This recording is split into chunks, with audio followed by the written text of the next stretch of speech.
tout ce qui s'est cristallisé autour du XVIe, XVIIe, XVIIIe siècle a aujourd'hui bâti un empire mondial, en fait.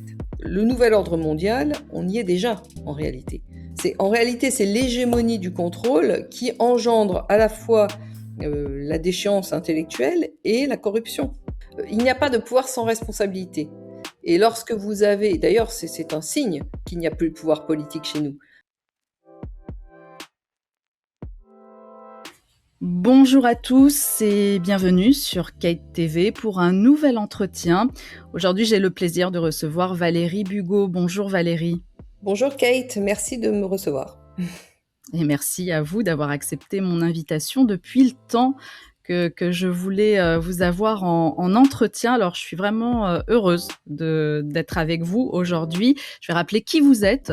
Vous êtes docteur en droit, analyste géopolitique juridique et auteur de plusieurs livres. Entre autres, je vais en citer 3. Les raisons cachées du désordre mondial, tome 1 et tome 2. Demain, dès l'aube, le renouveau. Et le dernier qui s'intitule La véritable alternative au Great Reset vers un renouveau de l'État avec Révolu Droit. Ces livres ont tous été édités chez Sigest Éditions.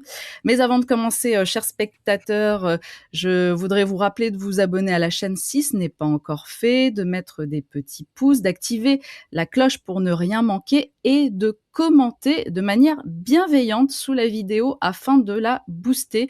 Vous pouvez également soutenir cette chaîne et soutenir mon travail via un lien Tipeee. Alors Valérie Bugeaud, on va parler avec vous du droit, d'économie, mais aussi des solutions au monde d'aujourd'hui, en tout cas ce que vous proposez, de l'alternative que vous suggérez pour sortir de ce système. Mais avant, j'aimerais souligner que votre spécificité, c'est d'aborder l'aspect économique sous le prisme juridique. Et c'est sans doute, j'ai envie de dire, votre formation qui vous a guidé certainement dans ce sens. Est-ce que vous pouvez nous en dire un mot ? Vous voulez que je vous parle de quoi? De ma formation ou... Pourquoi vous abordez en fait l'économie dans sa globalité sous le prisme juridique? Pourquoi Alors, vous faites le lien entre économie et droit? eh ben, je vais vous expliquer pourquoi. C'est parce que j'ai passé 10 ans de ma vie, et c'est comme ça que mes travaux de recherche ont commencé, à faire une thèse sur l'entreprise. Et de fil en aiguille, si j'ai passé 10 ans, c'est que j'ai fait un travail sérieux qui a abordé tous les aspects de l'entreprise, et en particulier les aspects institutionnels qui sont rarement abordés, les aspects de droit public, les aspects de droit privé, les aspects de rapport de force également, qui ne sont jamais évidemment intégrés dans aucune recherche sur l'entreprise, en tout cas en France, bien entendu. Ça m'a amené à une vision, je dirais, holistique de l'entreprise, qui a débouché sur une théorie juridique unifiée de l'entreprise, laquelle théorie juridique unifiée reprenait, à ma surprise, parce qu'à l'époque je ne savais pas, en fait, le concept de participation qui avait été développé au XIXe siècle par la doctrine sociale de l'Église en premier lieu, et qui avait été reprise au XXe siècle par de très grands juristes, mais bien entendu que tout le monde a tout fait pour mettre sous le boisseau. Et je peux même vous confirmer que c'est tellement vrai que De Gaulle est tombé en 69, en particulier parce que il avait à ce moment-là pris la ferme décision de remettre au goût du jour la question de la participation. Et la participation qu'on connaît aujourd'hui, c'est une simple répartition du fruit de l'entreprise, mais c'est-à-dire des produits de l'entreprise, du bénéfice entre les salariés et les actionnaires. Mais la participation, ça va bien au-delà de ce conditionnement purement réduit à ça. La participation, c'est un partenariat, en fait, c'est une cogestion, c'est une codécision, plus précisément, entre ceux qui apportent leur force de travail dans l'entreprise et ceux qui apportent des capitaux. Donc ça n'a rien à voir avec la participation qu'on connaît aujourd'hui. Et bien entendu, si les gens qui travaillent dans la sociologie connaissent le concept de participation, les juristes et en particulier ceux qui travaillent en droit des affaires en ignorent tout. Et c'est fait, il y a une raison fondamentale à ça. Voilà pourquoi mes travaux se sont intéressés à l'économie, parce que j'ai passé 10 ans de ma vie à analyser, à étudier ce qu'était le concept d'entreprise, puisque vous savez que le terme entreprise n'existe pas en droit français. On parle de société, on parle de plein de choses, on parle d'association, on parle de plein de choses, de groupements d'intérêts économiques, de tout ce qu'on veut, sauf d'entreprise, parce que effectivement, l'entreprise permet d'avoir une vision globale de ce qu'est le travail collectif en fait. Voilà. Donc je ne sais pas si je réponds correctement à votre question, Alors mais dans je vos pense que vos auditeurs comprendront la logique, le cheminement de mes démarches. Bah, c'est surtout ça qui est important parce que vous allez voir, on va y arriver, progressivement. Alors dans vos livres, vous attachez aussi au tout début, à mettre, à commencer, vos ouvrages par un lexique et il y a des mots qui reviennent souvent, dans vos livres, par exemple les banquiers commerçants, vous allez nous expliquer, de qui vous parlez ou encore l'amirauté. Alors l'amirauté, ça sonne un peu comme un nom de paquebot, mais finalement c'est je sais pas, est-ce qu'on en est loin ou pas? Vous allez nous le dire. Je dirais que aujourd'hui, on est loin du paquebot, on est plutôt près du radeau de la Méduse. C'est notre proximité a changé de conditionnement là. Alors plus sérieusement, pourquoi je parle de banquier commerçant? En fait, c'est un cheminement. Quand je travaille sur l'entreprise, comme je vous l'ai dit, je travaille sur le rapport de force. Or, aucune entreprise n'a droit de vie et n'a droit de survivre, en fait, de vivre, de se développer, de survivre sans un soutien bancaire. Et ça, tous les entrepreneurs le savent. Le soutien bancaire, c'est essentiel à la vie de l'entreprise, c'est essentiel. C'est la condition sine qua non à la survie d'une part et au développement d'autre part. Donc en réalité, ce sont ceux qui apportent le financement. Comme disait Napoléon, la main qui donne est au-dessus de celle qui reçoit. Et j'ai développé ça, enfin j'ai corrélé ça avec toutes les institutions juridiques et en particulier celles qui se sont développées les 30 dernières années, qui viennent d'outre-Atlantique, il faut bien l'avouer, pour comprendre en réalité que derrière le développement de la vie économique, il y a le développement de la vie financière et de la vie monétaire. Et en faisant quelques investissements dans l'histoire, je suis remontée effectivement à l'époque des grandes découvertes, qui a été le premier moment de notre histoire à demander tellement de capitaux que en réalité, ce sont ceux qui apportaient les capitaux qui ont pris le pouvoir réel sur le fonctionnement d'une part des sociétés économiques, sociétés des entreprises, et d'autre part des sociétés politiques avec un grand S. Et ça m'a amené à comprendre que cette époque a été tout à fait fondatrice pour ce qu'on appelle l'Europe, mais qui n'a rien à voir avec la civilisation européenne. La civilisation européenne est antérieure, et je dirais que cette période de l'histoire précise marque le début de la fin de la civilisation européenne, parce qu'elle induit une prise de pouvoir d'un groupe d'intérêts particuliers sur tous les intérêts qui traversent une société politique. Donc en réalité, ce que nous apprenons à l'école comme étant la quintessence de la démocratie et qui viennent des institutions de cette époque-là, qui sont des institutions qui sont nées en premier lieu sur le territoire britannique, à la faveur du développement de l'Empire britannique, donc c'est une vocation impérialiste, a généré une forme particulière du capitalisme, qui est un capitalisme absolument prédateur, qu'on appelle aujourd'hui capitalisme, mais à tort, parce que le capitalisme aurait pu prendre d'autres formes, ce qu'il n'a pas fait. Là, ce que nous connaissons aujourd'hui, c'est la forme imposée par les banquiers hollandais et britanniques, puisque c'est eux qui ont modélisé ce format-là, et qui s'est traduit ensuite par des institutions politiques, enfin dites politiques, qui ont formalisé les États tels que nous les connaissons aujourd'hui, autour du parlementarisme dit représentatif, autour des partis politiques, qui sont le développement des clubs britanniques en réalité, développement politique, une excroissance de ce qu'étaient à l'origine les clubs britanniques, donc on est bien dans l'entre-soi, ce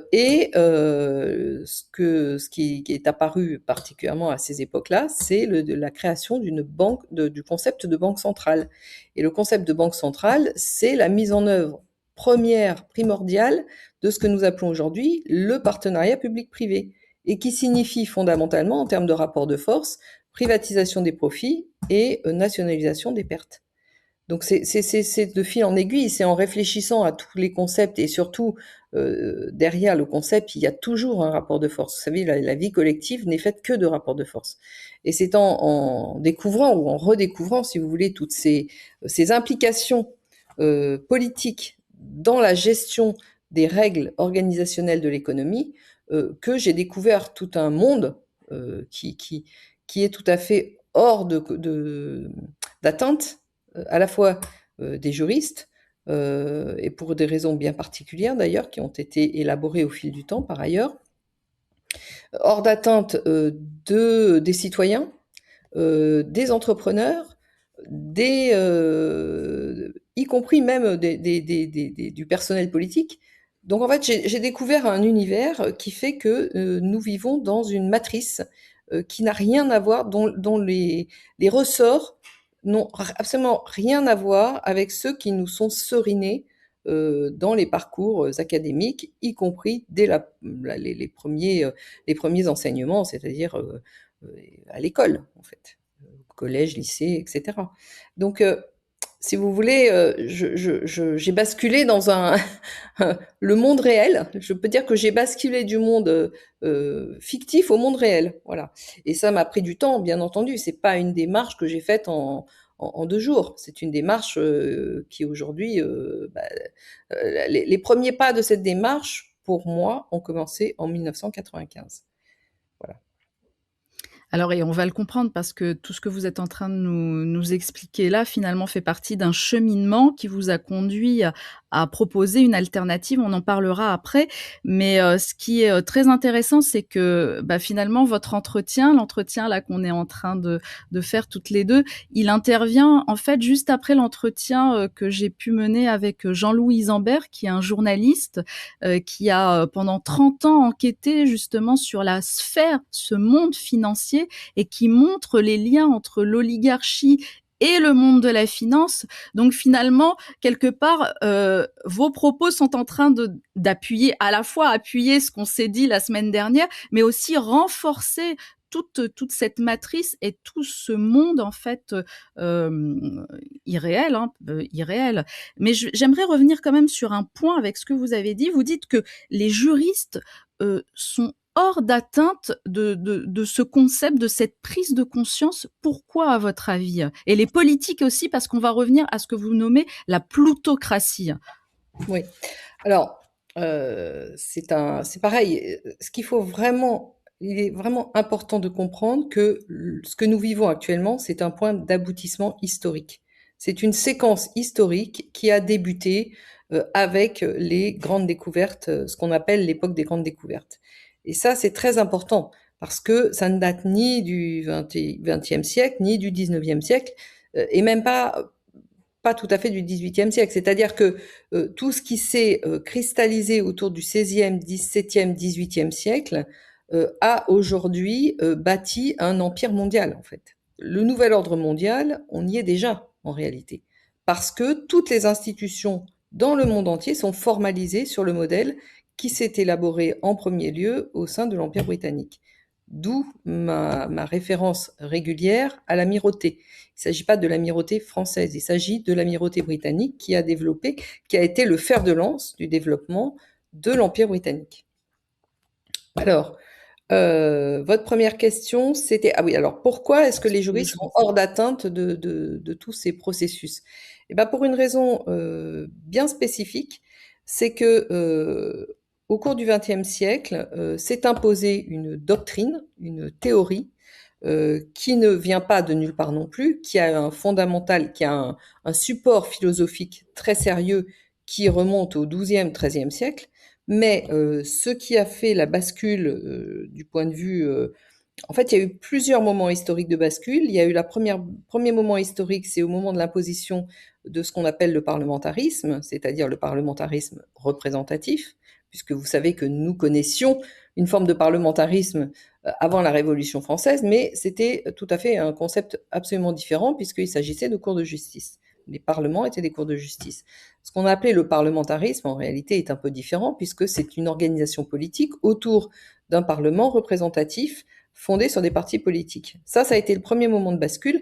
Et le deuxième moment de bascule qui a, qui a engendré la mort de l'intelligence juridique, et je n'ai pas peur d'appeler ça comme ça, de l'intelligence des juristes, qui sont devenus des ouvriers qualifiés, en réalité, qui sont devenus des gens qui ne s'intéressent qu'aux moyens et qui n'ont plus accès aux finalités de la règle, eh bien, c'est la doctrine de Hans Kelsen, qui est la théorie pure du droit, qui assoit définitivement le positivisme juridique.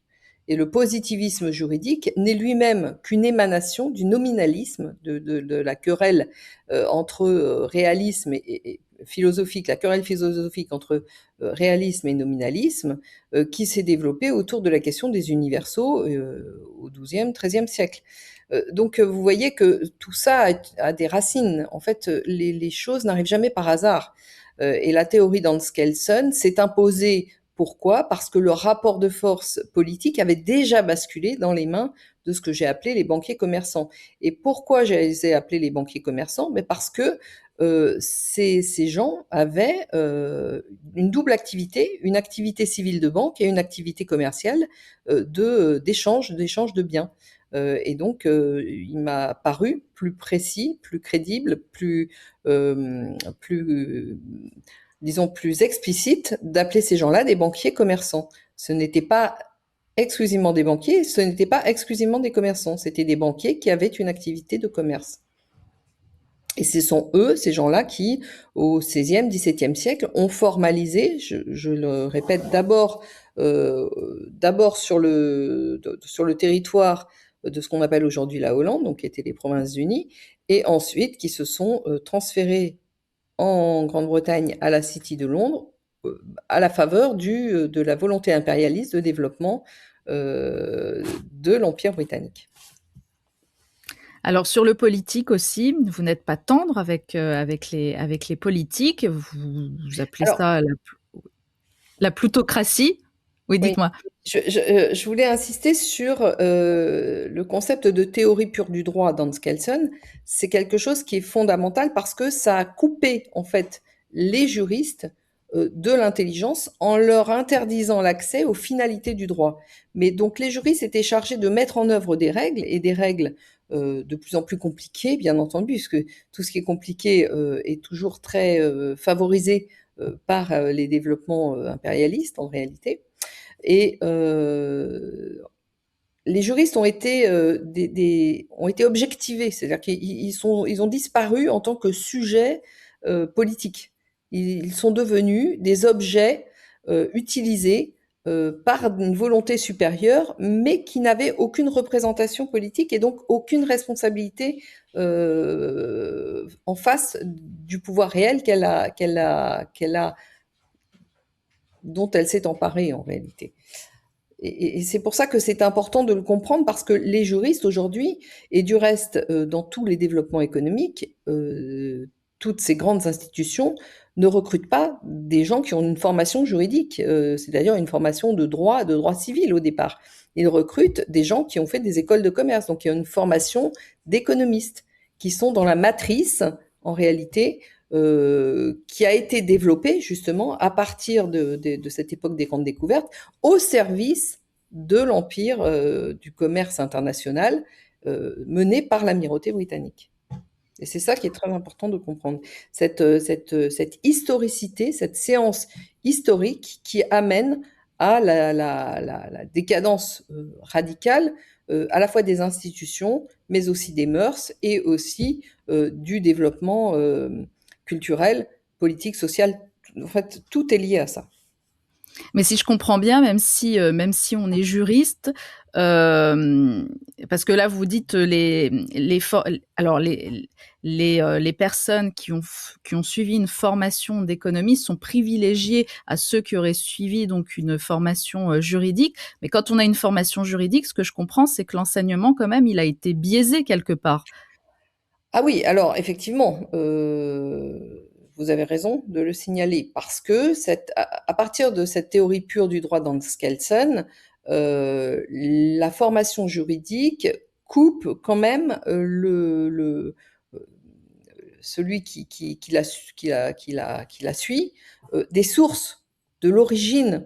Alors c'est pas tout à fait vrai parce qu'il reste encore des grands professeurs et puis l'histoire du droit garde une certaine, enfin garde une chaire à l'université, mais vous voyez bien qu'elle est reléguée dans des, comme toute histoire d'ailleurs en général, puisque vous savez que euh, quand vous avez un rapport précis et régulier avec l'histoire, vous comprenez des choses que vous ne comprenez pas si on vous coupe de la séquence historique qui a fait que vous vous intéressez à un sujet ou à un autre. Et c'est vrai dans tous les domaines, pas que les sciences sociales, pas que les sciences humaines, également les sciences dures. Et ça a été une des grandes avancées justement de l'Empire aussi maritime britannique, de couper l'accès aux sources.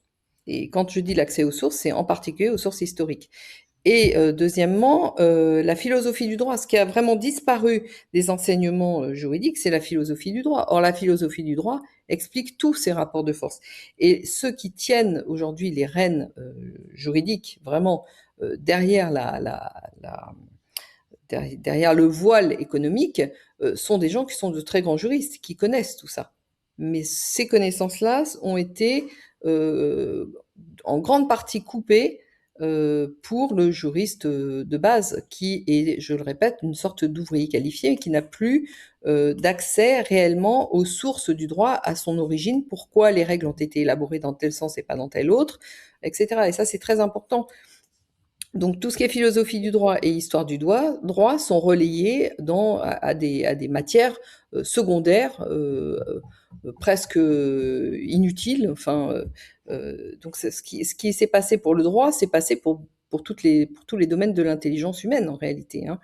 Mais en droit, je l'ai particulièrement investigué, donc pour moi c'est plus facile d'en parler.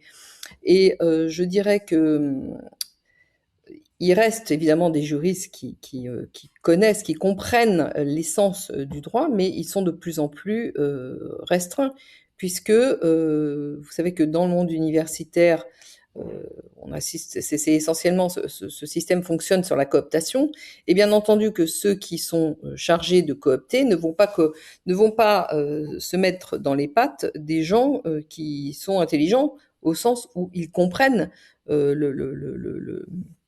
la débandade actuelle, vous comprenez. Donc c'est d'ailleurs comme ça que moi j'ai été évacuée de l'université. En ayant eu les meilleures mentions à ma thèse, j'ai été interdite en fait d'enseignement. Donc il est bien évident que tout ça a une origine structurelle, systémique, organisationnelle. Et il faut bien comprendre que en réalité, sur cette terre, tout est rapport de force. Euh, et le droit n'y fait pas, n'est pas une exception à cette règle.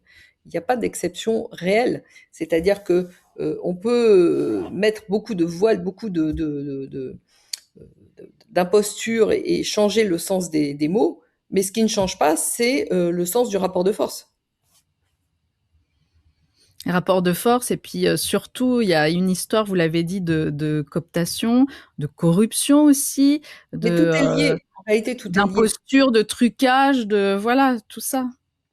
Oui, alors la corruption et la dégénérescence de l'intelligence, parlons-en plus généralement, puisqu'on le constate dans tous les domaines, mais n'est pas inéluctable. Elle est le fait d'un choix politique fait à un moment et qui s'est dégradé. Pourquoi? Parce que les gens qui étaient en contrôle, disons, à un moment, ont eu besoin d'assumer leur contrôle plus directement. Et donc, ils ne s'embarrassaient plus de serviteurs, si je puis dire, capables de leur apporter une contradiction ou capables de résister un peu à leur domination hégémonique. Donc ils ont évacué en réalité l'intelligence de leur environnement. Et à un moment, ils arrivent à n'être servis que par des imbéciles. Et c'est ce qui se passe aujourd'hui. En réalité, c'est l'hégémonie du contrôle qui engendre à la fois la déchéance intellectuelle et la corruption, puisque vous avez besoin de serviteurs, vous n'avez pas besoin de gens qui organisent de façon intelligente et pertinente des règles.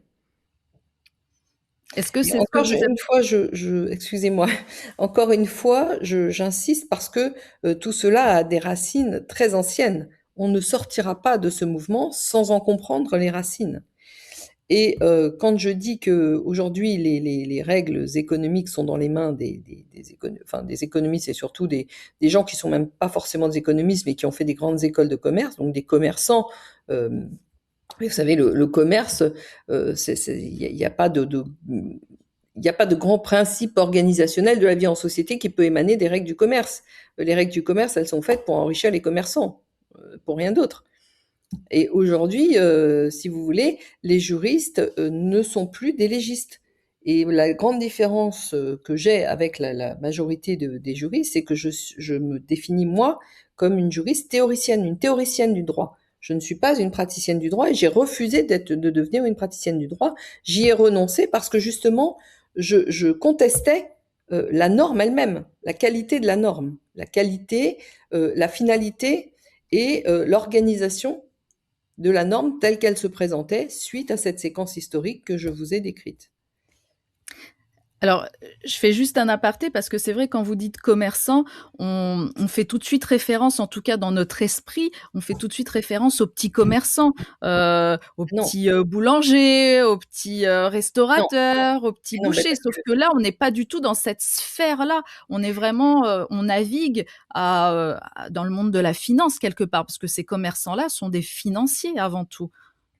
alors, ces commerçants-là sont pas des financiers, mais les financiers qui faisaient du commerce, donc à partir du XVIe siècle, là, ont commencé, si vous voulez, à développer un système de type oligopole qui a dégénéré en monopole, contre lesquels les pouvoirs politiques qui existaient encore du temps, j'insiste, parce que comme tout est rapport de force, il faut bien comprendre ça, nos sociétés politiques ne sont plus politiques depuis cette époque-là, depuis qu'on a instauré le parlementarisme. Néanmoins, dans ces sociétés politiques, il y avait encore des rapports de force qui existaient, du temps où il y avait l'opposition entre bloc de l'Est et bloc de l'Ouest. Donc la guerre froide a généré des contre-pouvoirs, si vous voulez. Mais ce n'étaient pas des contre-pouvoirs qui étaient inhérents à nos propres sociétés, c'était des contre-pouvoirs qui venaient de l'extérieur.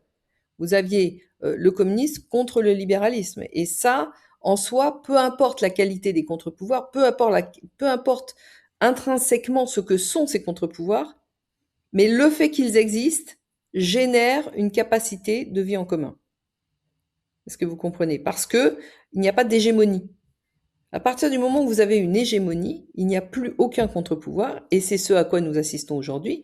Et nous y assistons pourquoi? Parce que nos principes essentiels de vie en commun ont été dépourvus dès le départ, ab initio, de ces contre-pouvoirs, par le biais de la plutocratie qui s'est instituée, par le biais des institutions politiques, qui sont le parlementarisme, la Banque centrale, etc., que j'ai expliqué tout à l'heure.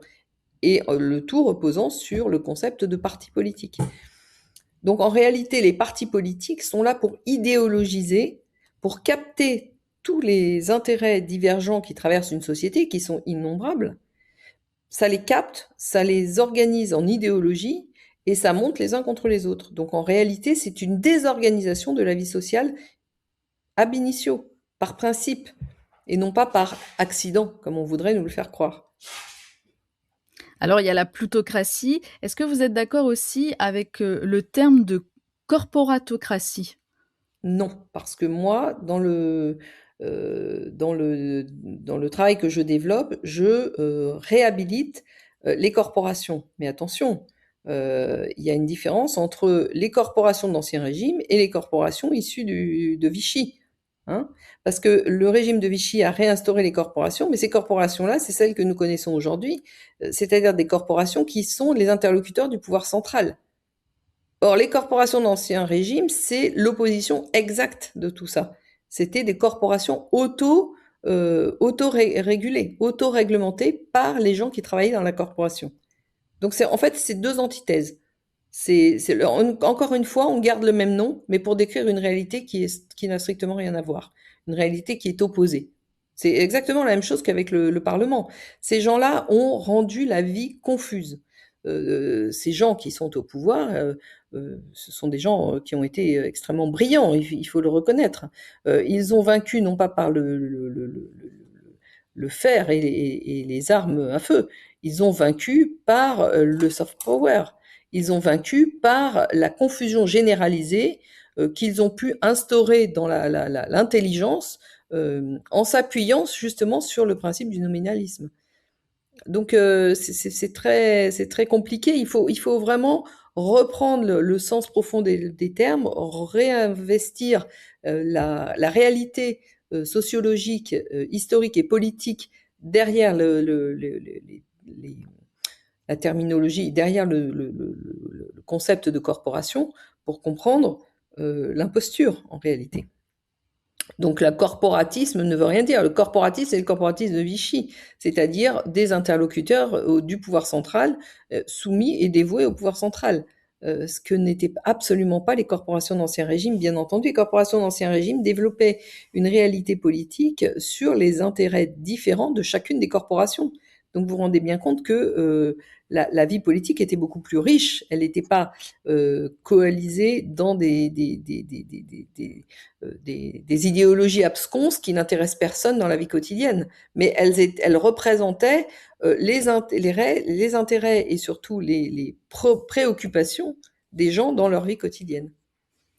Alors, je reviens sur ce terme de corporatocratie. C'est selon des travaux de John Perkins, qui est économiste américain, qui a écrit un livre, Confession d'un assassin économique, qui lui, en fait, a travaillé dans des grandes entreprises et il était chargé de surendetter l'économie des pays étrangers pour ensuite arriver via de grandes entreprises, donc de grandes corporations, pour proposer en fait les services, pour relancer donc l'économie. Donc il démontre en fait tout le système qui est mis en place de manière internationale. C'est un peu ce qu'on subit d'ailleurs nous ici en France, hein, puisqu'après il le montre qu'il y a une espèce d'emprise sur les pouvoirs politiques, vous ce que vous appelez finalement parce que pour vous les politiques ce sont des écrans de fumée, hein, et je l'entends bien, parce qu'ensuite les lois sont faites pour favoriser justement ces grandes entreprises, notamment du CAC 40, qui peuvent bénéficier d'une défiscalisation, qui peuvent délocaliser leur source de production, leurs moyens de production, voilà. Alors, on va revenir sur le début de votre discours. John Perkins a absolument raison, mais entendons-nous bien, nous sommes en France, donc on va utiliser la terminologie française. Lui, quand il parle de corporatisme, il parle de la terminologie britannique, anglo-saxonne. Les Tout à fait. corporations, ce sont les entreprises. Or, moi, son discours, j'ai le même, mais je le traduis en français. C'est-à-dire que c'est la domination du fait économique sur le fait politique. Ça n'a rien à voir avec les corporations que nous connaissions au Moyen Âge. Si vous voulez, nous, notre histoire permet de donner aux corporations et au terme corporation un sens différent de celui que lui emploie. Donc c'est pour ça que je m'inscris en faux contre cette Corporatocratie. corporatocratie. Mais en réalité, sur le fond de son débat, je suis à fond, bien entendu, absolument d'accord, puisque tous mes travaux m'ont amené à la même, à la même conclusion. Donc, je ne conteste pas, absolument pas tout ce qu'il explique, mais je lui donne un sens dans un environnement français. Qui ne peut pas être celui de corporatocratie pour la bonne raison que pendant de nombreuses, pas 1000 ans, mais 700, 800 ans, nous avons vécu avec un régime politique qui intégrait les corporations, et les corporations n'avaient rien à voir avec les entreprises multinationales, avec les galaxies économiques que nous connaissons aujourd'hui, qu'il décrit et qu'il appelle corporations. Vous comprenez? C'est un problème de traduction, en réalité, et non pas de conception sur le fond du sujet. Merci pour cette précision. Alors, face à cette oligarchie, à ce système financier, vous proposez une alternative. Je vais lire un petit passage parce que bien sûr, ce qui est intéressant, c'est aussi que les gens découvrent vos travaux, vos livres, tout ce que vous en dites. Donc là, c'est vrai qu'on a l'impression d'aller très vite, hein, mais j'ai vraiment envie d'arriver à l'essentiel et surtout au concept de révolu droit. Donc je vais citer un court passage et puis après je vais vous faire réagir. Alors, vous dites, je vous cite, il en résulte que la simple sortie de l'UE, de l'euro et de l'OTAN ne sera pas suffisante pour nous sortir de l'impasse civilisationnelle dans laquelle nous, citoyens européens, sommes embourbés. Il faudra aussi et surtout, pour nous libérer, changer le paradigme politique dans lequel nous vivons pour retrouver le véritable sens du terme politique, qui est d'organiser la vie de la cité en tenant compte de tous les intérêts, de toutes les composantes qui la traversent, et non de ses seules composantes économiques et financières. Absolument, mais ça résume ce que j'ai essayé de faire passer comme message avec vous depuis le début de cette interview, de cet entretien, pour parler français. Effectivement, les racines de ce que nous connaissons aujourd'hui, de cette hégémonie économique que John Perkins appelle corporatocratisme, hein, que moi je détermine comme la domination hégémonique du fait économique sur le fait politique, eh bien, ça ne peut pas être balayé d'un coup de main en restant dans le cadre que cette domination a généré, le cadre politique que nous connaissons aujourd'hui. Aujourd'hui, le personnel politique, et ça je le répète, n'est que ce sont des VRP, voyageurs représentants placiers du fait économique. Et lorsque vous dites les lois sont faites pour les grandes entreprises, bah c'est par le biais du lobbying que tout ça se passe. Le lobbying aujourd'hui est décomplexé parce que c'était la mode dans tous les pays anglo-saxons d'être décomplexé. Chez nous, le lobbying, pendant longtemps, on ne disait pas son nom, mais il existait. Il existait dans les couloirs feutrés du Parlement, dans les couloirs feutrés des administrations. Il a toujours existé. Aujourd'hui, on en parle, mais c'est pas pour ça que hier, il n'existait pas. Encore une fois, il existait moins hier parce qu'il y avait un rapport de force réel qui existait lors de la guerre froide. Maintenant, ce rapport de force n'existe plus, donc ça peut être complètement décomplexé. Je veux dire, l'hégémonie économique est décomplexée. Et c'est ce qui fait que les lois, qui ne sont pas des lois que je conteste, dont je conteste la terminologie, parce qu'une fois de plus, ça induit en erreur et ça rend l'esprit confus. Vous savez, mal nommer les choses sont ajoutées à la confusion du monde et au malheur du monde. En fait, on est dans un système de réglementation qui est le système de réglementation développé par l'Empire britannique, de l'amirauté, justement, par la domination de l'amirauté dans le débat, dans la séquence historique du développement de l'Empire britannique, que aujourd'hui j'appelle l'Empire financier apatride, parce qu'il est bien évident qu'il n'est pas résumé par la Grande-Bretagne. Aujourd'hui, il est l'Empire financier apatride son emprise dans le monde entier par le biais des paradis fiscaux, qui encore une fois ne sont pas des accidents de l'histoire, mais sont la façon structurelle et organisationnelle qui a été développée par la volonté hégémonique de cette domination économique et financière. Donc les paradis fiscaux ne sont pas un accident de l'histoire. Les paradis fiscaux sont structurellement liés au développement de cette hégémonie économique. Grave. C'est vrai qu'à un moment dans votre livre, moi si je peux rebondir sur l'hégémonie financière, à un moment de votre livre, vous annoncez la fin de cette hégémonie financière détenue par les États-Unis d'ailleurs. Pour quelle raison ?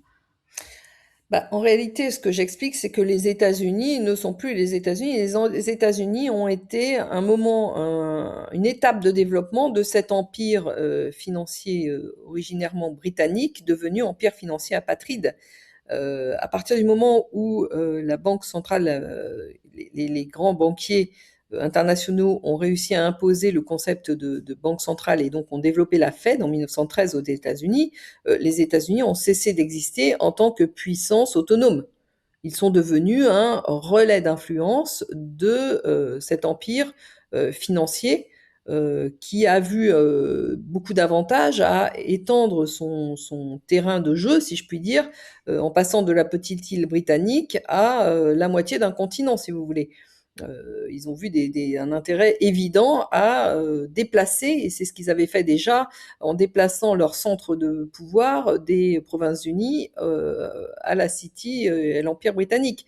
Si vous voulez, ce sont des étapes de développement, mais en tant que tel, en tant que fonctionnement politique autonome, je dirais que les États-Unis, pour moi, n'existent plus depuis 1913.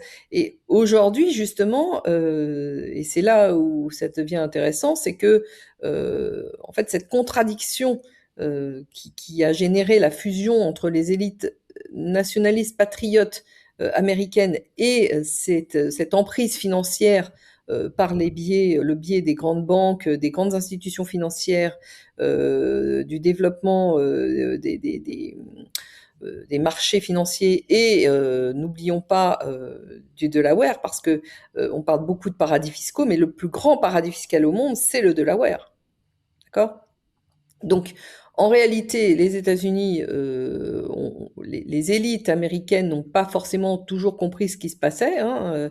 Les patriotes, disons que les élites patriotiques ont cru tirer leur épingle du jeu en s'alliant avec ces puissances financières, mais en réalité, elles avaient, dès le départ, elles étaient échec et mat parce qu'elles ne maîtrisaient pas les règles du jeu. Encore une fois, ce sont les banquiers commerçants qui ont édicté les règles du jeu mondial. Donc quand vous ne maîtrisez pas les règles du jeu, vous ne pouvez pas lutter à armes égales. Et c'est ce qui s'est passé avec Napoléon en France. Donc si vous voulez, quand on parle des États-Unis, aujourd'hui, les États-Unis sont en cours de scission. C'est-à-dire que ils sont en train de... une nouvelle séquence historique s'ouvre pour eux de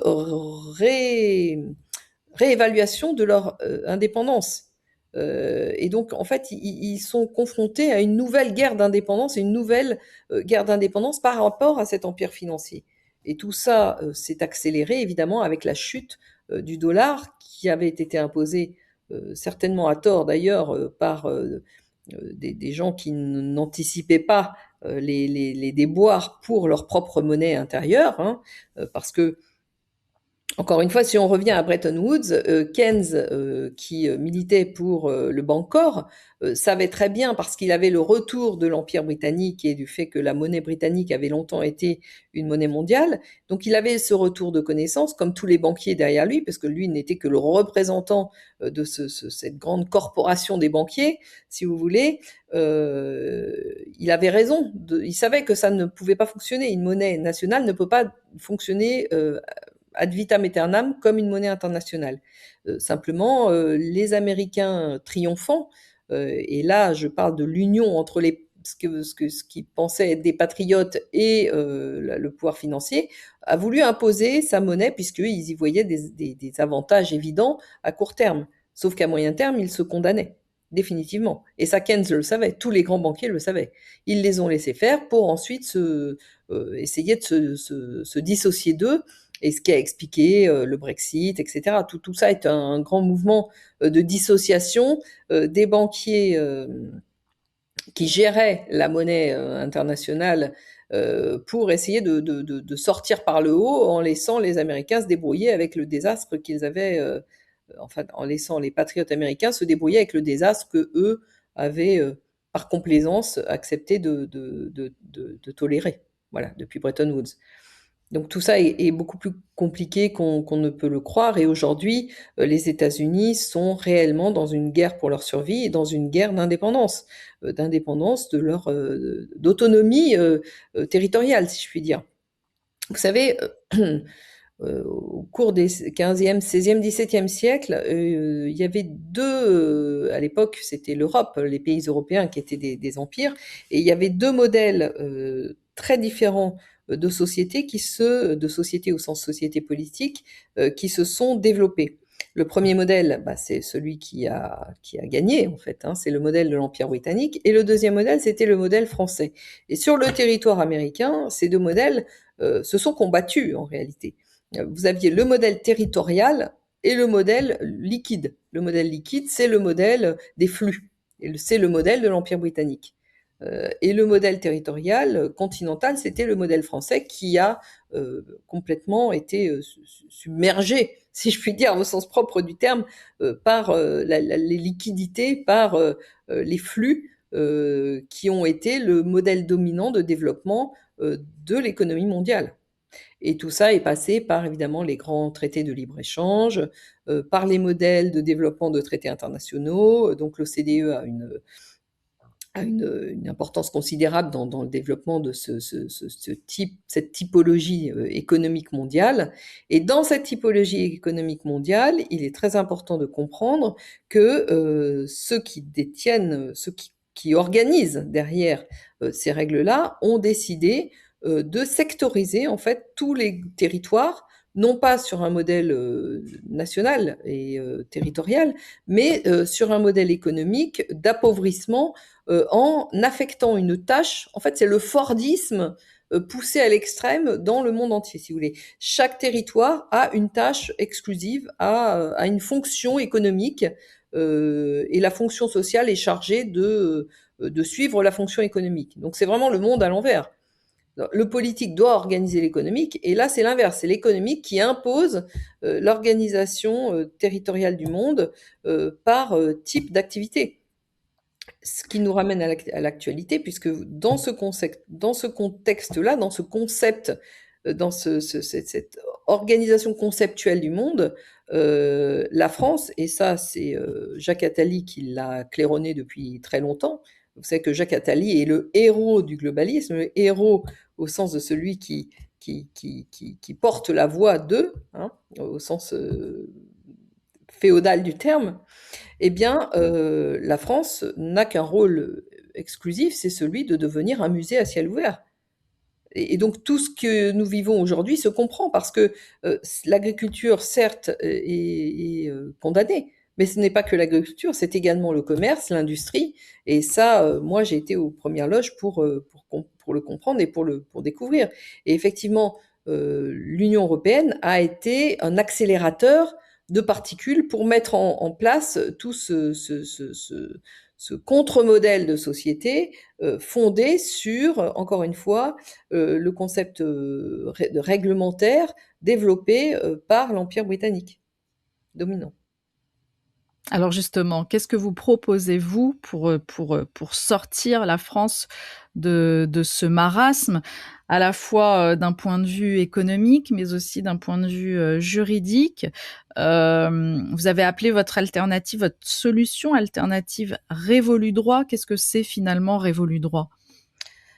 Bah, Révolu droit, c'est renouveau et évolution du droit. C'est-à-dire, on repart des bifurcations qui ont mal tourné. C'est-à-dire que moi, c'est la démarche que j'ai faite. J'ai historicisé toutes ces séquences historiques pour comprendre ce qui a fait que nous en soyons là aujourd'hui. Et une fois qu'on comprend ça, ben, en fait, si vous voulez, la solution paraît évidente. C'est pas moi qui l'ai inventée ou créée. Je dirais que la solution, c'est une solution historique qui est adaptée aux conditions de vie actuelles, tout en réinvestissant en fait toute l'histoire institutionnelle de notre pays sur les dernières 1500 années, pour reprendre ce qui avait fonctionné et évacuer ce qui a dysfonctionné. Et donc les corporations, quoi qu'on en dise, même si c'était pas parfait, parce que nous sommes sur Terre, il n'y a aucun système de parfait, et de toute façon, tout système vertueux peut devenir vicieux à un moment. Les systèmes, c'est comme les gens, ça s'use en fait. Rien n'est permanent et perpétuel. Il faut revoir les institutions régulièrement parce qu'elles ne sont plus adaptées, elles se vicient, elles se corrompent. Et ça, c'est uniquement le fait du temps qui passe, je dirais, et de l'évolution sous-jacente de l'humanité. Donc, il n'y a rien comment dirais-je, de révolutionnaire à dire qu'il faut changer les institutions régulièrement. C'est le sens profond de l'humanité et de la vie. Rien n'est figé, tout ce qui est figé est mort en réalité. Donc les institutions doivent être réévaluées de la même façon que la règle, le droit doit être questionné. Quand on se coupe de la finalité de la règle, eh bien on se coupe de l'intelligence. Et quand on se coupe de la finalité des institutions, on se coupe de l'intelligence. Donc lorsque j'ai fait ce travail de réévaluation historique, eh bien, je suis évidemment tombée sur le système des corporations d'Ancien Régime.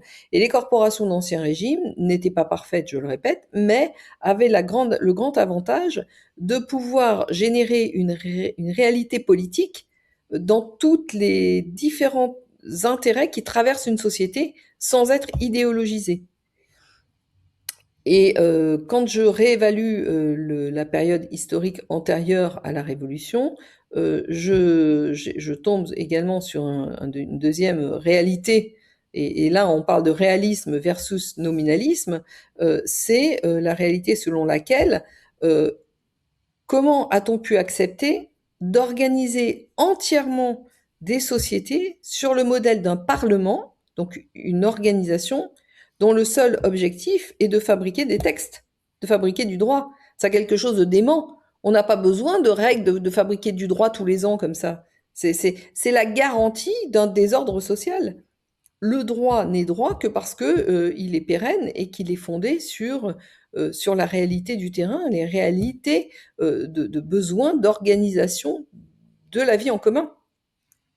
Et ça n'a pas besoin d'être réévalué, de faire siéger des gens pour créer des lois pendant 6 mois de l'année, des nouveaux textes. Et vous savez que tous les gens qui ont travaillé sur les organisations vous le confirmeront. Lorsque une institution, une organisation est créée, elle n'a de cesse que de surinvestir son rôle pour justifier son existence. Donc il est évident que si vous créez un système politique autour d'un organisme dont le seul rôle est de fabriquer des textes, eh ben, il va y avoir toujours plus de textes. C'est tellement vrai que lorsqu'ils ils ont passé l'étape supérieure en investissant les institutions européennes, en créant des institutions européennes, ils ont supprimé le Parlement en tant que créateur de textes. Le créateur de texte, c'est réservé, l'initiative des lois est réservée à la commission, et la commission, c'est quelques petites personnes concentrées autour des intérêts économiques supérieurs. Donc ça recanalise, si vous voulez, ça évite le débordement de texte pour le recanaliser vers l'objectif final qui est le développement des tenanciers, parce qu'on ne peut pas appeler ça autrement, de l'économie.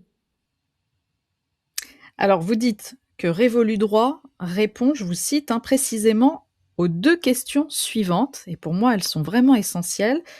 Comment refaire de la politique et comment s'émanciper de l'hégémonie monétaro-financière? Alors, comment refaire de la politique alors que la plupart des citoyens français aujourd'hui ne croient plus en la politique? Mais parce qu'il n'y a pas de politique aujourd'hui. C'est encore une fois, il faut sortir de la confusion mentale en nommant bien les choses, les institutions et les événements. Il n'y a plus de stricto sensu, la politique n'existe plus en France, et depuis très longtemps, puisque la politique, c'est l'organisation de la vie de la cité. Or là, tous les règles sont accaparées, sont confisquées par des gens dont le seul objectif n'est pas d'organiser la vie de la cité, mais d'organiser le développement de leurs propres intérêts. Donc, en fait, c'est l'accaparement du politique par l'économique génère la disparition du fait politique. Et c'est ça qu'il faut comprendre. C'est la raison pour laquelle réinvestir le concept de corporation au sens qu'il avait dans l'Ancien Régime est une nécessité vitale pour rétablir le phénomène politique. Et l'auto qui tourne autour de l'organisation des différents intérêts qui traversent une société. Et les différents intérêts, eh bien, on peut pas chaque personne, à chaque instant de sa vie, a un intérêt différent. Donc, il faut quand même organiser ça. Et lorsque vous organisez autour d'une activité, non pas professionnelle au sens professionnel du terme, mais une activité humaine, puisque je réinvestis les corporations, mais en les sortant du carcan purement économique dans lequel elles s'étaient développées, parce que vous savez que les corporations étaient réservées au commerce et à l'artisanat. Or, aujourd'hui, je les développe dans toutes les activités humaines. Et vous savez qu'avec l'intelligence artificielle, le développement des technologies modernes, le travail au sens capitaliste du terme tel que nous l'entendons, va disparaître de toute façon. Mais ce qui ne disparaîtra pas, c'est l'activité humaine. L'activité humaine ne disparaîtra que lorsque les humains disparaîtront. Donc ces activités ont besoin d'être organisées. Et le terme de corporation, le concept de corporation est le vecteur idéal pour organiser les activités humaines en autogestion, en auto-organisation. Donc ça permet aux individus de se réapproprier en fait la fonction politique qui leur a été volée. Alors on commence par quoi, Valérie Bugeaud, pour se réapproprier ce pouvoir? Bah, vous le décrivez dans votre livre. Il y a d'abord les collectifs citoyens, c'est-à-dire qu'on commence vraiment par la base finalement, au niveau local. On se constitue en petits collectifs. Alors, mon livre, le dernier livre que j'ai écrit, que vous citez, effectivement est un mode d'emploi de réinvestissement politique et de renouvellement de la vie de l'État en tant qu'État-nation. Et donc en réinvestissant ce qui est commun à tout le monde finalement. Commun à tout le monde, on a tous besoin d'être représentés politiquement, on a tous besoin d'avoir un accès à notre avenir, à notre présent. On a tous besoin d'avoir un contact réel avec notre devenir. Et dans ce cadre-là, j'ai développé le concept révolu droit qui est en fait assis sur deux jambes. Enfin, il n'est pas assis, il est debout sur deux jambes. La première jambe, c'est le réinvestissement du local, effectivement, des territorialités, de la collectivité territoriale, en prenant sa structure qui a historiquement fonctionné, c'est la commune.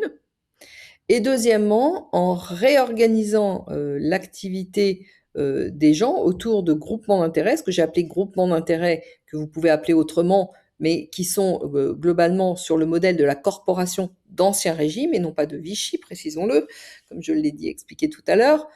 Et c'est ces deux jambes-là qui, si vous voulez, revivifient la vie politique. Parce que premièrement, le local autour de la commune, eh bien, se développe autour. Alors, le local, la revivification de la vie communale, et ensuite le réinvestissement des corporations d'Ancien Régime. Il y a deux règles qui traversent toute cette organisation-là. C'est tous les mandats sont des mandats impératifs. Je ne reviendrai pas sur la différence entre mandat impératif et ce que nous connaissons aujourd'hui, parce que dans le système du parlementarisme, le mandat impératif est impossible. Non pas parce qu'il a été interdit dans la Constitution, mais parce qu'il est structurellement impossible à mettre en œuvre. C'est un autre débat qu'on aura peut-être l'occasion de revoir ensemble ultérieurement. Et deuxièmement, eh bien, la subsidiarité. Il n'y a aucun intérêt à faire dépendre l'autorisation d'agir de structures qui n'ont rien à voir avec le sujet. Hein. Donc la subsidiarité et le mandat impératif émaillent, en fait, irriguent tout le concept de révolu droit, que l'on parle de la structure locale ou que l'on parle de structure corporatiste. Alors, le local, je supprime un échelon territorial. Pourquoi? Parce qu'il faut bien comprendre que c'est fonctionnel en fait. Hein. Au moment de la Révolution française, on se déplaçait à cheval. Et le département a été créé pour permettre de passer d'un chef-lieu de département à un autre en 24 heures de cheval. Aujourd'hui, on est à l'heure de l'Internet. Personne ne se déplace plus à cheval. On ne va pas faire dépendre la circulation de l'information d'un déplacement à cheval. Donc ça n'a plus de fonction en réalité, cet échelon territorial. Alors je le supprime, non pas que je veux tout, par idéologie, je n'aimerais pas les départements, ça n'a strictement rien à voir, c'est que cet échelon territorial n'a plus de raison d'être. Donc je réhabilite un échelon régional, mais qui n'a strictement rien à voir non plus avec l'échelon régional que nous connaissons aujourd'hui, qui est l'échelon des eurorégions, sur le modèle en fait des Länder allemands, pour organiser le fédéralisme européen. Donc l'échelon en France renouvelé sur le modèle Révolu droit, c'est la commune. C'est un échelon intermédiaire entre le département actuel et la région actuelle, que moi j'appelle région, mais que vous pouvez appeler province ou n'importe quel autre terme.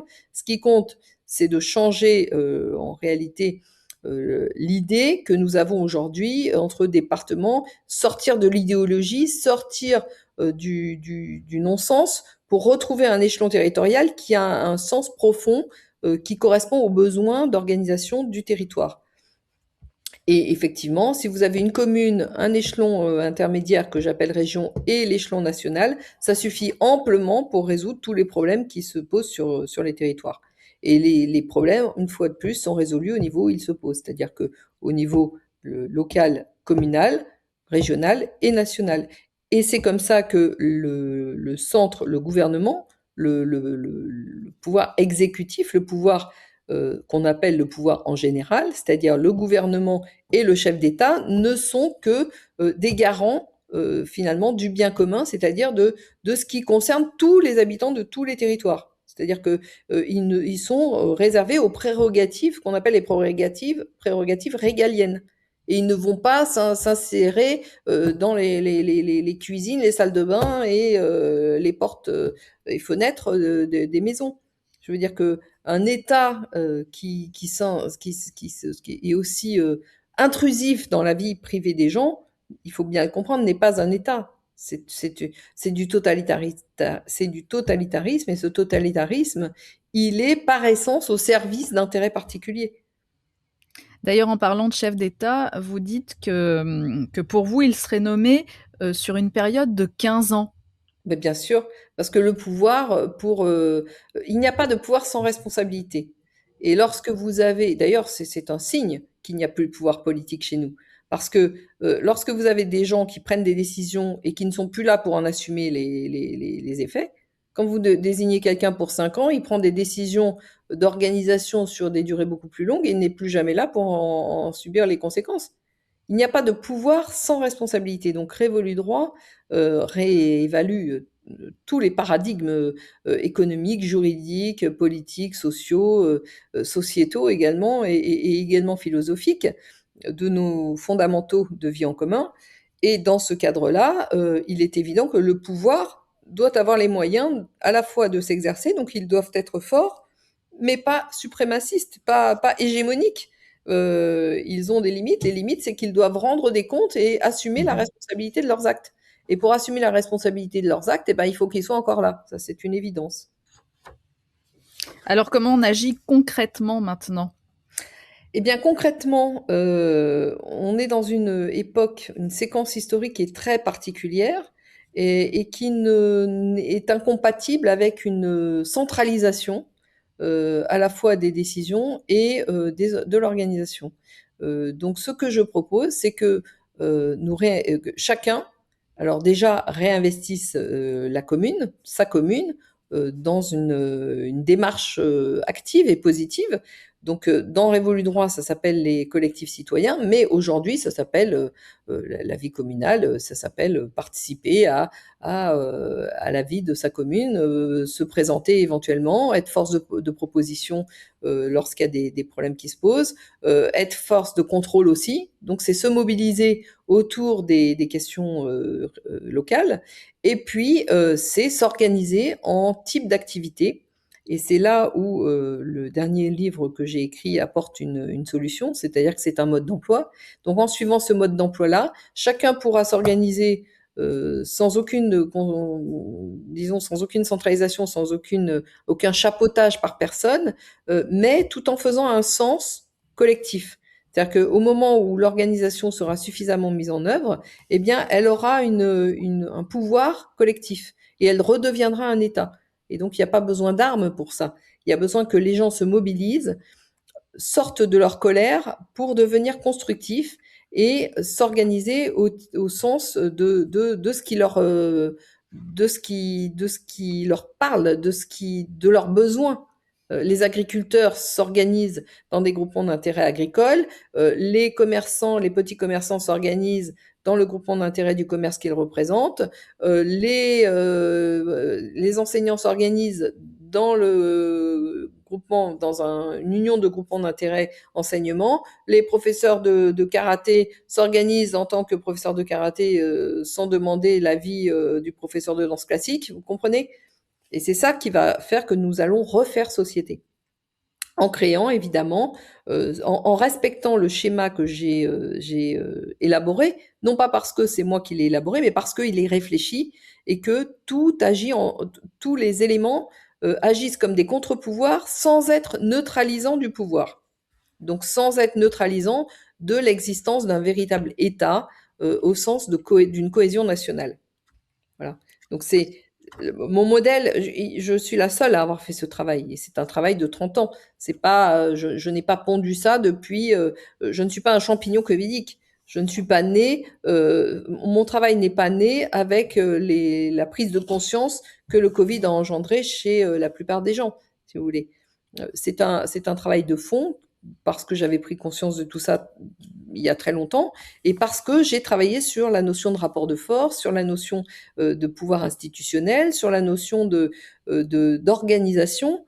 Et vous savez que les juristes, pendant très longtemps, étaient des grands organisateurs de la société. La cohésion sociale en France, le fameux contrat social, le fumeux contrat social de Rousseau, il n'a existé que pour une chose, c'est parce qu'il y avait un code civil qui était le ferment de l'organisation de toute la société autour de mêmes règles.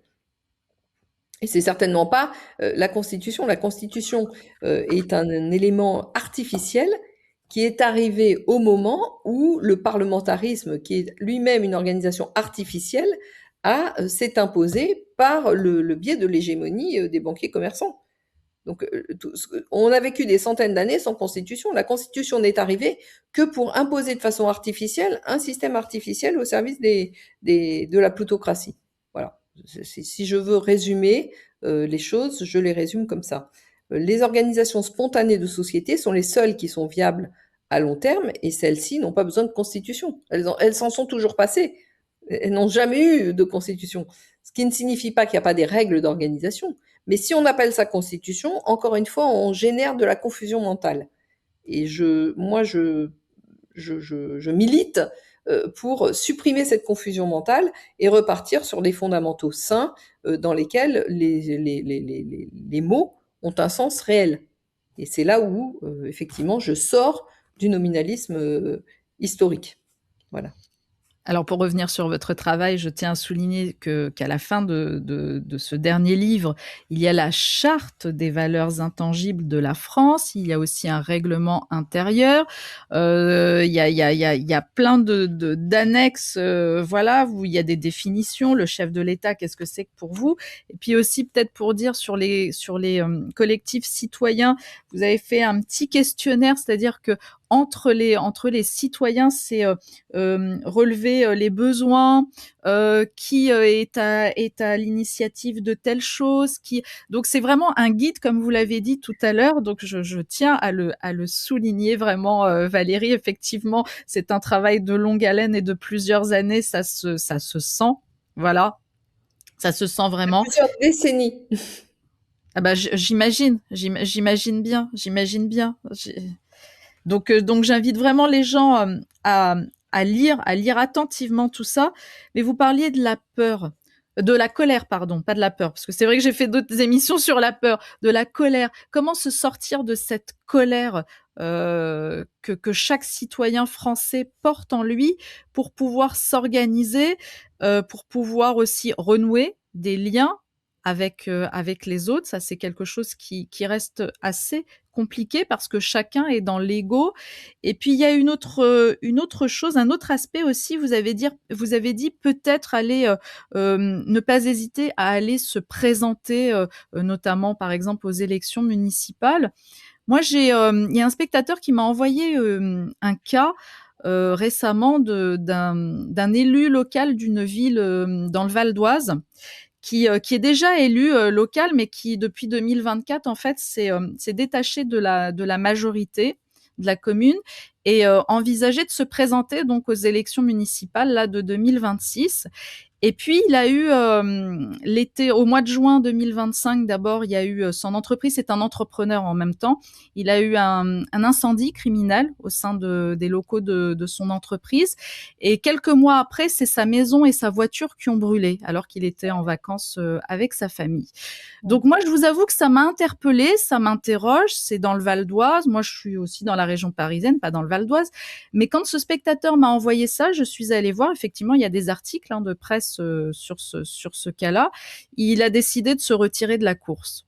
Bon, on est quand même dans un régime assez mafieux tout de même. Hein.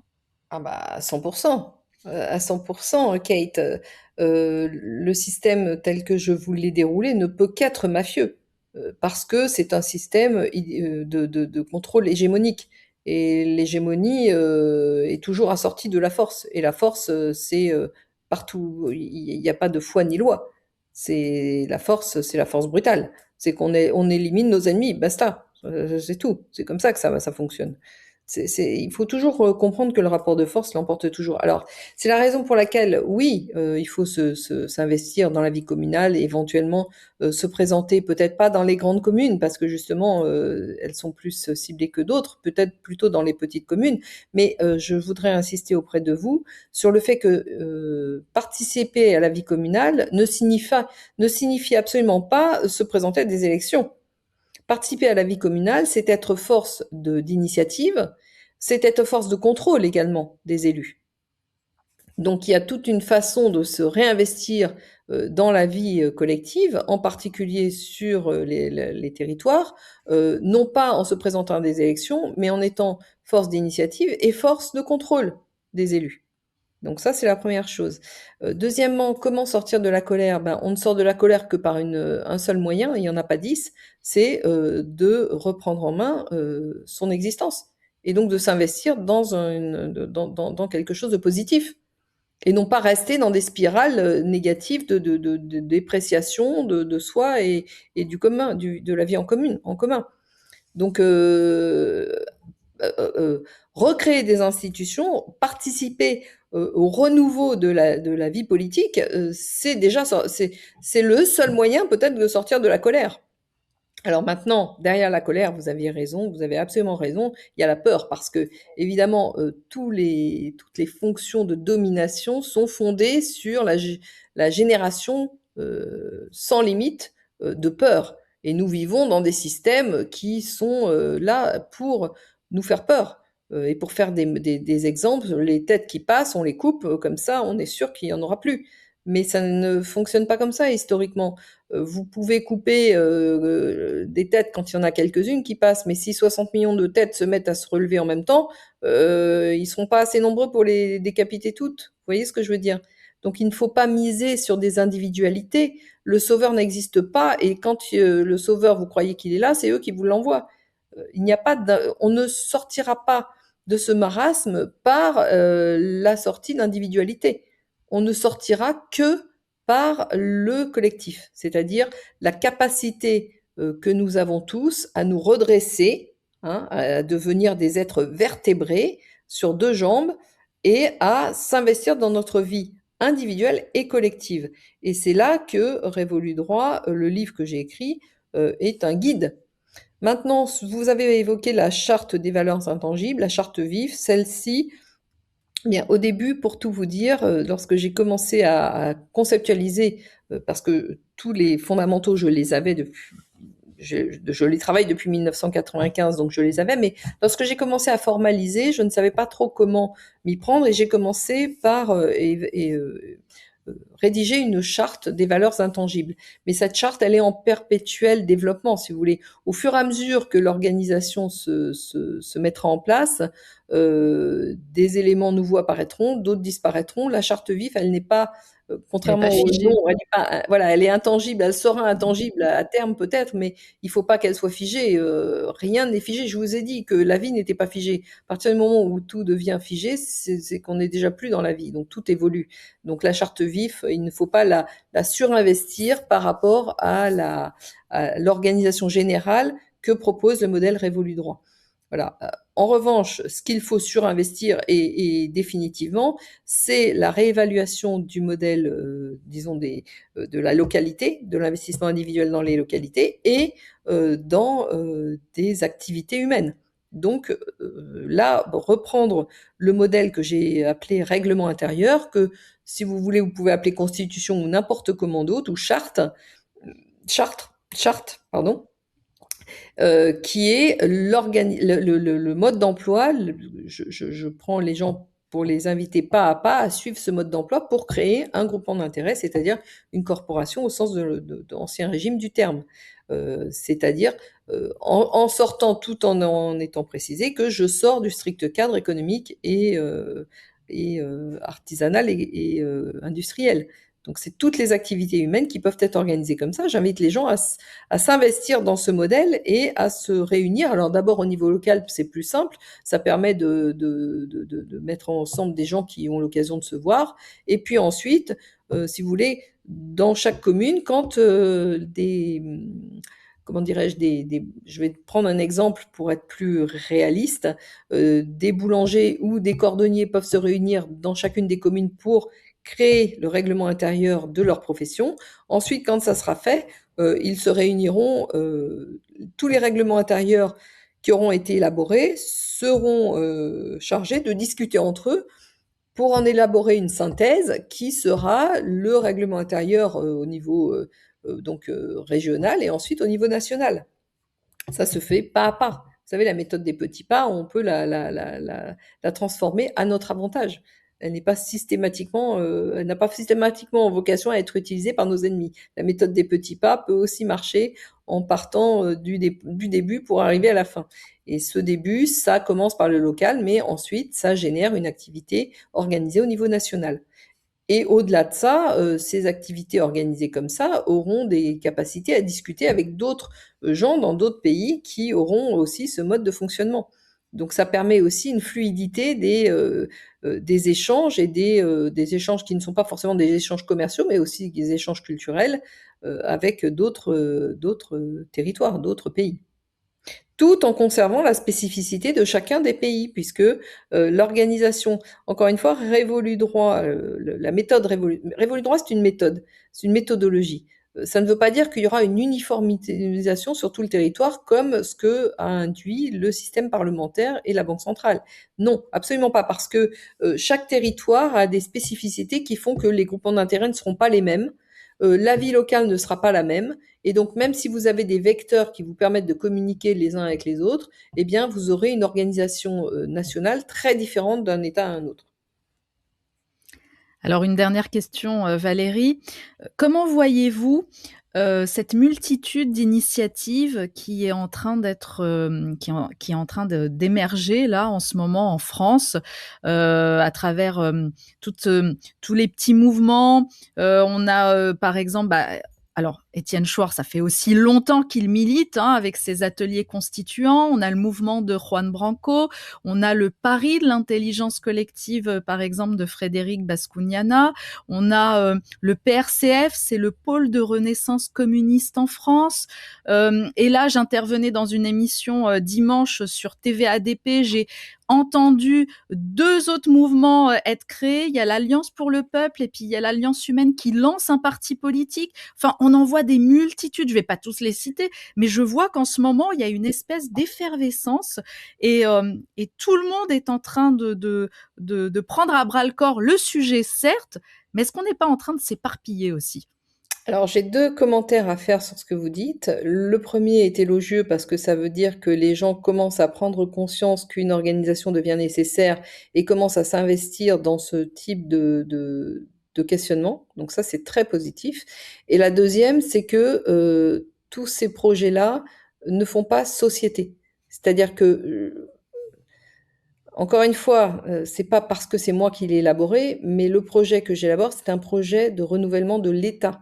C'est-à-dire que toutes les initiatives individuelles, au bout du compte, feront sens au niveau collectif. Alors que toutes les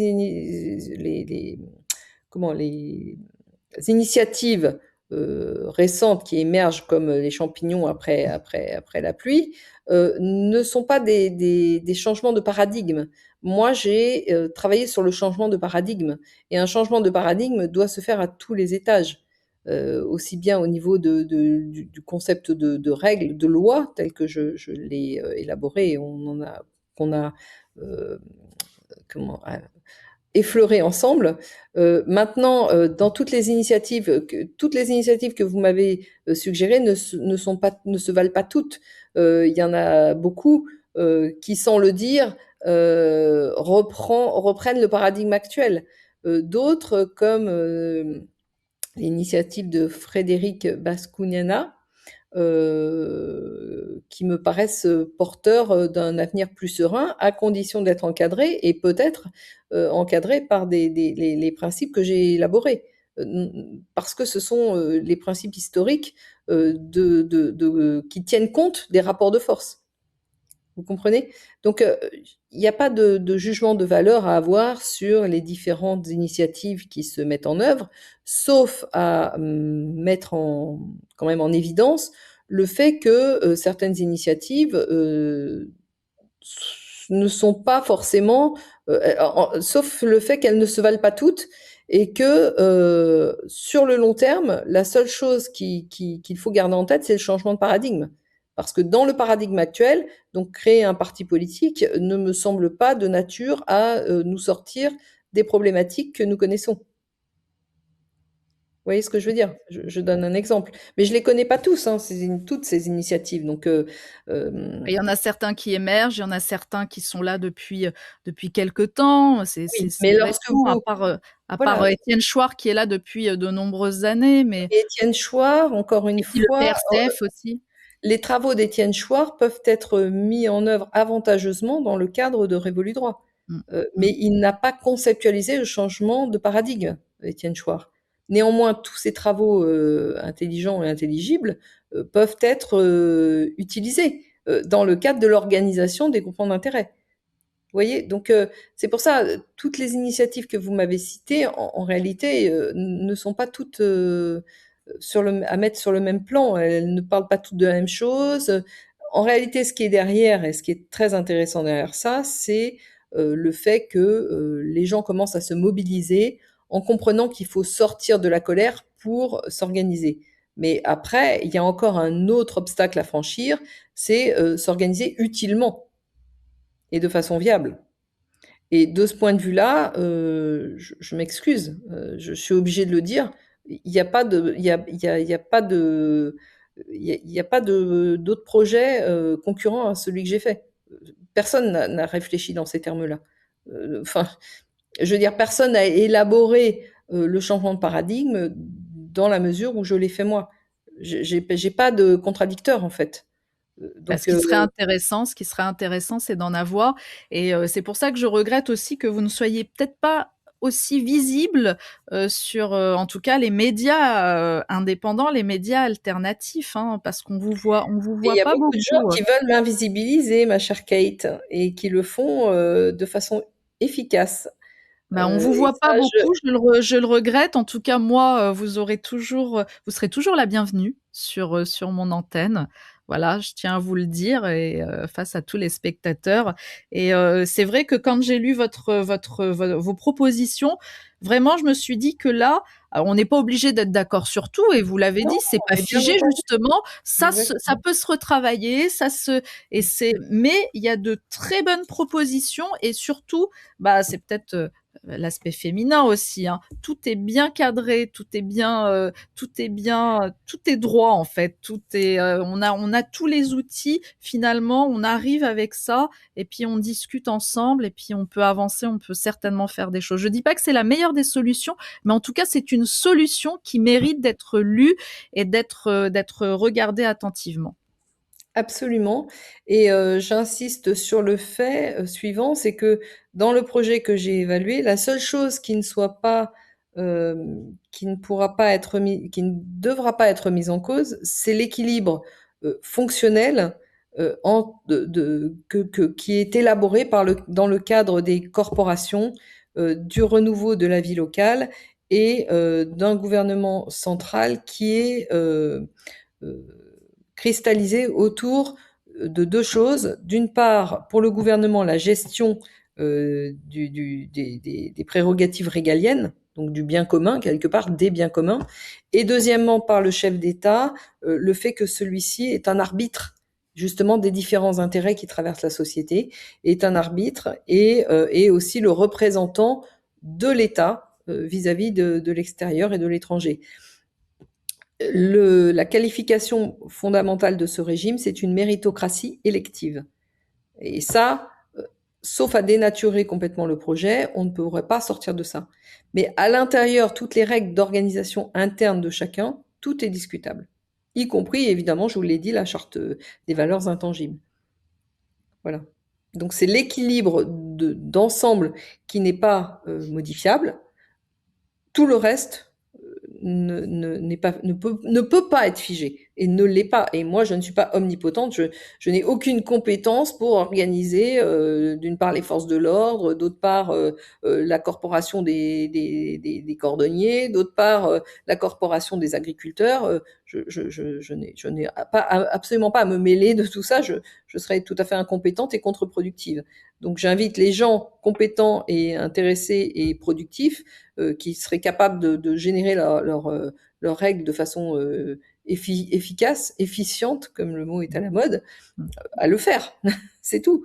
Chacun doit se redresser. Encore une fois, nous sommes des êtres humains dotés d'une colonne vertébrale et de deux jambes. Ben, redressons-nous, c'est tout. Et j'invite au redressement collectif de cette façon-là. Ça ne peut pas se faire de façon... Il faut que ce soit qu'il y ait un élan populaire, il faut qu'il y ait un élan créatif, et il faut que rien ne soit centralisé, sauf le fait que l'organisation centrale ait un sens, et un sens politique national. C'est tout. Merci beaucoup, Valérie Bugeaud. Vraiment, j'ai été ravie de vous recevoir. Je rappelle le titre de votre dernier livre, La véritable alternative au Great Reset, vers un renouveau de l'État avec Révolu Droit, aux éditions Sigest. Je remercie aussi les spectateurs de nous avoir suivis jusqu'à la fin. Et puis, je les invite à aller s'informer, à aller lire vos travaux, justement. Merci beaucoup, Kate. Merci pour votre invitation et peut-être pour vos invitations futures. Je serais ravie de pouvoir discuter de tout ça, peut-être avec d'autres gens. Peut-être on va organiser ça. On va organiser ça, je vous le promets. Merci beaucoup, Kate. Merci pour tout. Merci à vous. Merci à tous et à très bientôt. Au revoir.